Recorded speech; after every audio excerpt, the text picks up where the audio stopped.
బీఆర్ఎస్లో సహాయ నిరాకరణ, స్థానిక ఎన్నికల టైంలో కొత్త పంచాయతీ, చాలామంది ఎమ్మెల్యేలు మాజీల విముఖత, రివ్యూలపై ఆసక్తి చూపని పార్టీ అధినేత, పిలుపు లేకుండా చొరవ ఎందుకని నేతల గుర్రు, 10 ఏళ్లుగా పదవులు లేవని క్యాడర్ అసంతృప్తి, నల్గొండలో సమీక్షకు జగదీష్ రెడ్డి అనుచరులకే ఆహ్వానమట.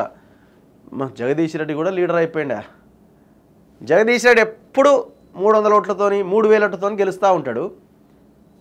అసలు ఆయనను చూసి ఓటుపడు, ఎంతో కొంత పార్టీ బలము, కేసీఆర్ అదో ఇదో దాన్ని చూసి ఓట్లు పడితే తప్ప ఆ జగదీష్ రెడ్డిని చూసి ఓట్లే పడవు.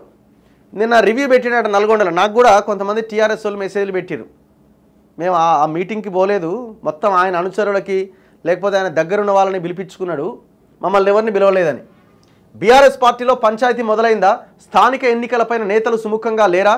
చాలామంది ఎమ్మెల్యేలు మాజీలు విముఖత చూపుతున్నారా అంటే అవుననే సమాధానమే వస్తున్నది. అందుకే తెలంగాణ భవన్ వేదికగా నిర్వహిస్తున్న సమావేశాలపైన నేతలు పెద్దగా ఆసక్తి చూపడం లేదని తెలుస్తున్నది.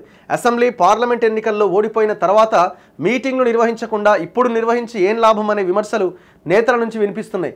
10 ఏళ్లు పదవులు లేకుండా ఇప్పుడు పార్టీ కోసం పనిచేయడం అంటే ఎలా అని పలువురు అసంతృప్తి వ్యక్తం చేస్తున్నారట. ఇగో నల్గొండ బీఆర్ఎస్ నేతలతో సమావేశమైన కేటీఆర్.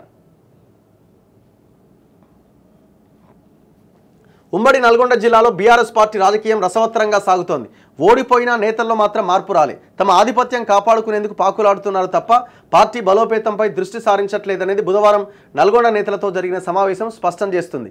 మీటింగ్కు మాజీ మంత్రి జగదీష్ రెడ్డికి ఆయన అనుచరులకి ఆహ్వానం ఇచ్చిరట. పార్టీలో పనిచేస్తున్న వారికి ఇన్విటేషన్ అందకపోవడం పైన లీడర్లు మండిపడుతున్నారు. ఉమ్మడి జిల్లాలోని 12 అసెంబ్లీ సెగ్మెంట్స్లో 11 ఓడిపోయినా పార్టీ తీరు మారలేదని, అందరినీ కలుపుకొని పోవట్లేదని నేతలు ఆవేదన వ్యక్తం చేస్తున్నారు. గతంలో అధికారంలో ఉన్నప్పుడు గుర్తింపు లేదని, అధికారం కోల్పోయినా అదే తీరుగా వ్యవహరిస్తుండడంతో సీనియర్ నేతలు లోలోన మొదలుపడుతున్నారు. ఈ సమావేశానికి కంచర్ల రామకృష్ణారెడ్డి, దూదిమెట్ల బాలరాజు యాదవ్, పల్లె రవికుమార్ గౌడ్, మేడే రాజీవ్ సాగర్, రామచందర్ నాయక్, మాజీ ఎమ్మెల్యే తిప్పన విజయసింహారెడ్డి, సోమ భరత్ కుమార్, జూలూరి గౌరీశంకర్, నిరంజన్, వలి, వెంకటేశ్వరరావు, చాడా కిషన్ రెడ్డిలు సీనియర్లుగా ఉన్నా వారికి ఆహ్వానం అందలేదట. మరి ఇదేంది, అంత పెద్ద పెద్ద లీడర్లే కదా వీళ్ళంతా, మరి వీళ్ళకి ఎందుకు రాలే?